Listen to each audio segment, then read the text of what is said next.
النهارده انا حبيت اعمل فطار مختلف غير المعتاد اللي احنا متعودين عليه.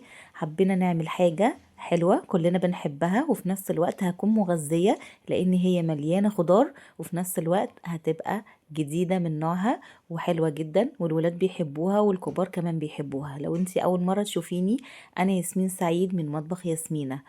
عملت لهم النهارده، قعدت افكر كده الصبح هنعمل فطار ايه.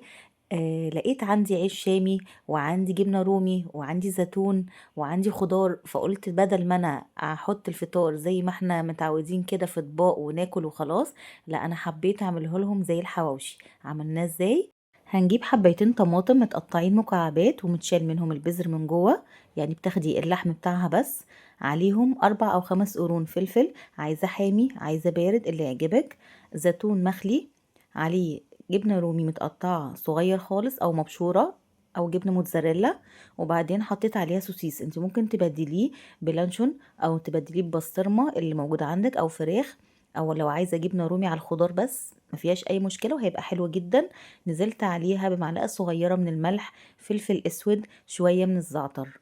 قلبت كل المكونات الجميلة دي مع بعض، وبعد كده جبت العيش قصيته بالمقص كده من الجنب، فتحته زي الحواوشي كده بالظبط، وبدأت ان انا احط فيه الحشوة اللي انا عملتها معاكم بنفس الطريقة دي.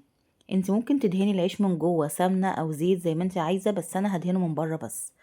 طاسة على النار، هننزل عليها بمعلقة صغيرة من السمنة، نبدأ ان احنا نوزعها كده في الطاسة، مش كتير ما تكتريش عشان ما يبقاش دسم قوي معاكي، هو يدوبك بس عشان ياخد الشكل الظريف اللي انت شايفاه قدامك واللمعة واللون الجميل دوت. قلبته كده على الناحيتين على نار متوسطة لحد ما اتحمر من الاتجاهين. بعد كده هيطلع معايا بشكل ولا اروع، بجد هيبقى خطير.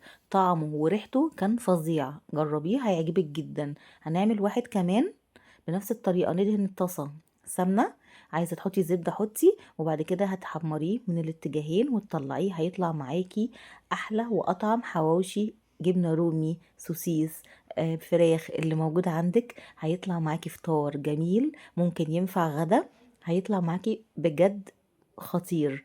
طعمه كان الولاد هيتهبلوا عليه.